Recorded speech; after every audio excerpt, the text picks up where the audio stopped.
না, আমি কালকেই ওনার বাবার সঙ্গে কথা বলেছি। ওনার বাবা বিচার চেয়েছেন।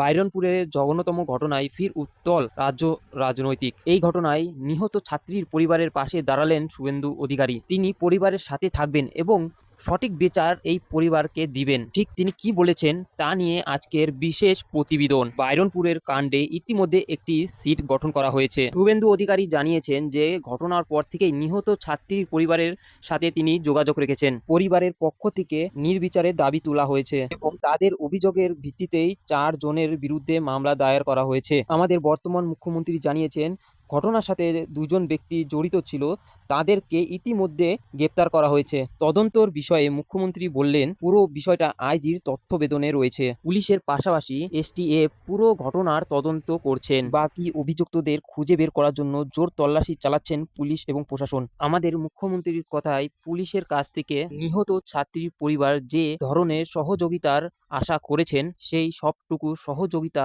তাদেরকে দেওয়া হবে। আর এই বিষয়ে প্রাক্তন মুখ্যমন্ত্রী মমতা ব্যানার্জি মিছিল বের করেছেন।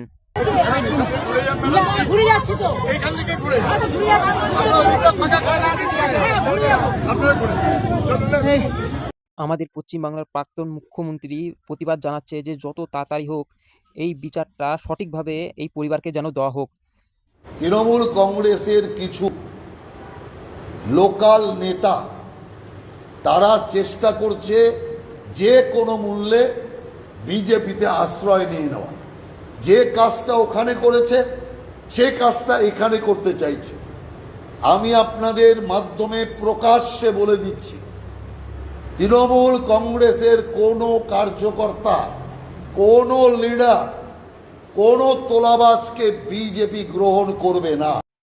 তাহলে বন্ধুরা শুনতে পারলে বিজেপি সাংসদ রাহুল সিনহা কি বলল, যেটা বলল এটা যদি সত্যি হয়ে যায় তাহলে কিন্তু বিজেপি সরকার টিকবে না। কারণ এরা যেভাবে দুর্নীতি করে এসেছে সেইভাবে বিজেপি দলে থেকে আবার সেরকমই দুর্নীতি করার চেষ্টা করবে। এতে সাধারণ মানুষের ক্ষতি হবে বন্ধুরা। কিন্তু যারা লড়ে মরে এই বিজেপি সরকারকে এনেছে এত দূর, তাদেরও কিছু ভালো আমি দেখতে পারছি না। কারণ তারা এত খাটার পরেও এত টাইম দিয়ে এই বিজেপি সরকারকে ক্ষমতায় এনেছে, যারা ছোট ছোট কর্মী তারাই কিন্তু এই দলটাকে চালাতে পারবে না। আর আমরা কিন্তু সোশ্যাল মিডিয়াতে দেখেছি যারা টিএমসি করতো, টিএমসির একদম চটি চাটা, তারা এখন বিজেপির পতাকা নিয়ে ঘুরছে আর জয় শ্রীরামের নারা দিচ্ছে।